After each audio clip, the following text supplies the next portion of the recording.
Coba fitur dengarkan berita di News Plus aplikasi RCTI Plus. Pemirsa, viral sejumlah tenaga kesehatan dan warga di Kecamatan Lewatidahu, Sumba Timur ini menerobos derasnya arus sungai dengan styrofoam. Ya, aksi ini dilakukan untuk melayani posyandu dan pemeriksaan kesehatan warga di seberang sungai.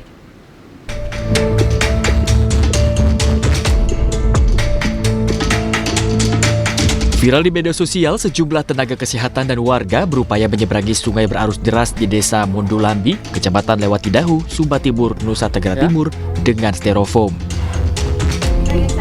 Nakes perempuan duduk di atas rakit yang terbuat dari styrofoam bekas, yang kemudian ditarik oleh warga dan nakes pria.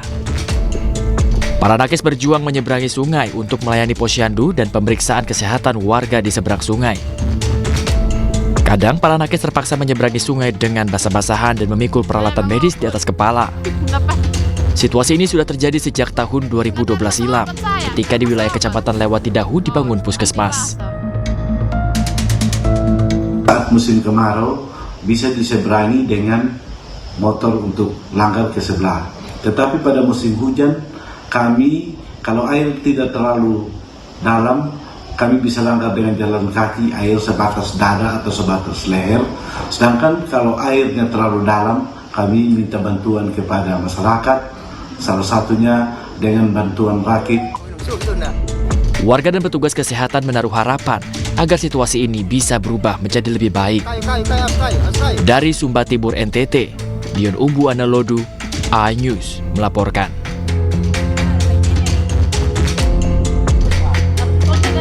Iya, ini sangat memprihatinkan ya di satu sisi kalau melihat nakes yang kemudian berupaya sebegitu besarnya begitu ya, sampai menyeberang sungai dengan styrofoam, kita ikut salut gitu ya. Tapi di satu sisi prihatin karena berarti concern terhadap fasilitas kesehatan, terhadap keamanan dari petugas kesehatan ini sangat minim gitu. Nah, ini mungkin menjadi masukan untuk mungkin pemerintah setempat atau Pemprov setempat mungkin bisa memfasilitasi mungkin jembatan ya, jembatan penyeberangan. Karena kalau saya tadi ngeliat kayak gitu, serem juga ya Oce dan pemirsa ya. Karena kita nggak tahu arusnya ini akan deras atau tidak.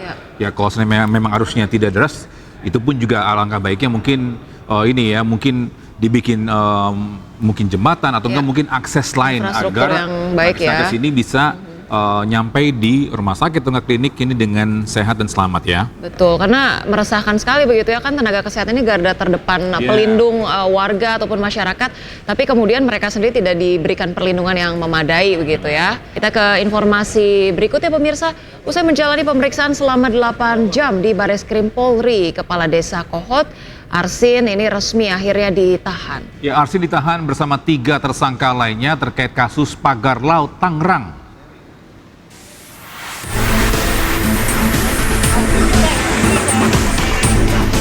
Kepala Desa Kohot Arsin tersangka kasus pemalsuan dokumen sertifikat pagar laut Tangerang tiba di gedung Bareskrim Polri Jakarta Selatan pada Senin siang.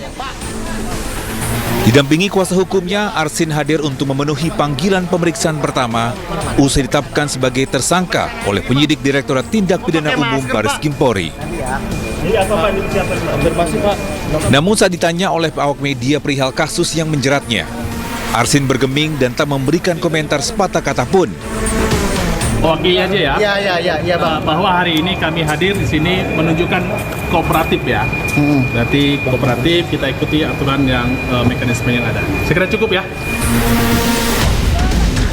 Usai pemeriksaan selama 8 jam dan digelar perkara internal, penyidik Bareskrim akhirnya menahan Kades Kohot. Arsin ditahan bersama 3 tersangka lainnya, yakni Sekretaris Desa Kohot Ujangkarta serta 2 penerima kuasa berinisial SP dan CE. Kepada 4 orang tersangka kita putuskan mulai malam ini kita laksanakan penahanan. Kemudian untuk tindak lanjut setelah melaksanakan penahanan kami akan segera melengkapi berkas dan berkoordinasi ke JPU untuk proses lebih lanjut. Keempat tersangka kini tahan di Rutan Bareskrim Polri Jakarta Selatan. Penyidik menyebut penahanan dilakukan untuk kemudahan pemeriksaan dan pemberkasan perkara. Dari Jakarta, Rizky Falufi, iNews melaporkan. Sementara itu Pengadilan Militer 208 Jakarta kembali menggelar sidang lanjutan kasus penembakan bos rental mobil di Rest Area Tol Tangerang Merak. Ya, pemirsa, sidang ketiga ini diagendakan memeriksa 9 saksi, namun 1 saksi berhalangan hadir.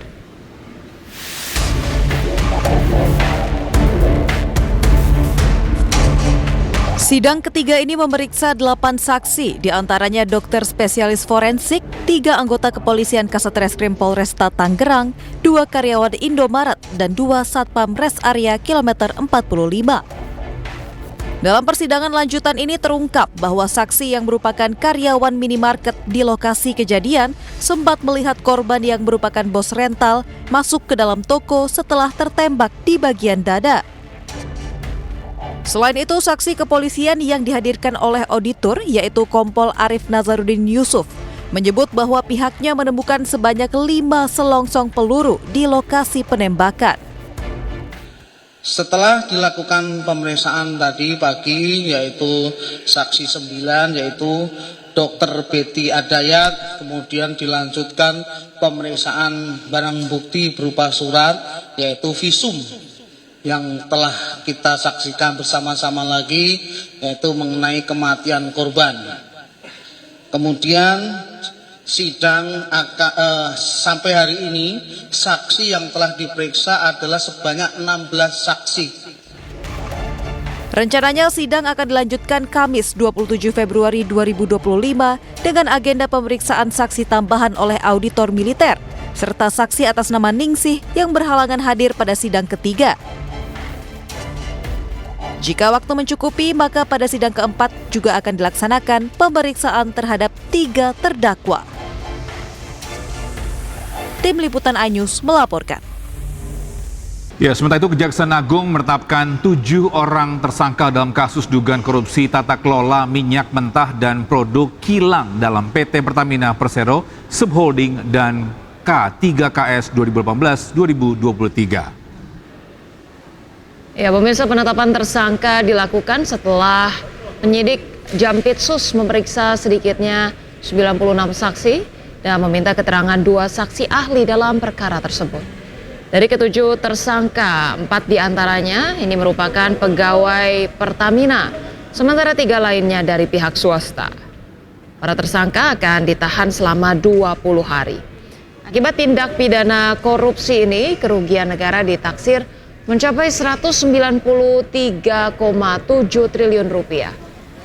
Dari hasil penggeledahan, penyidik menemukan 5 dus dokumen barang bukti elektronik berupa 15 unit handphone, 1 unit laptop, dan 4 soft file. Barang bukti kini tengah dibawa ke Kejagung dan akan dilakukan tindakan lanjutan.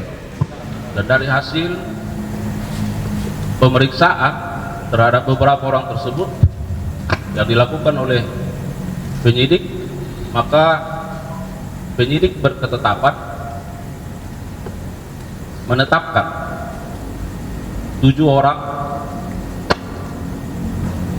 saksi menjadi tersangka. Dan penyidik juga pada jajaran Jampitsus berketetapan melakukan penahanan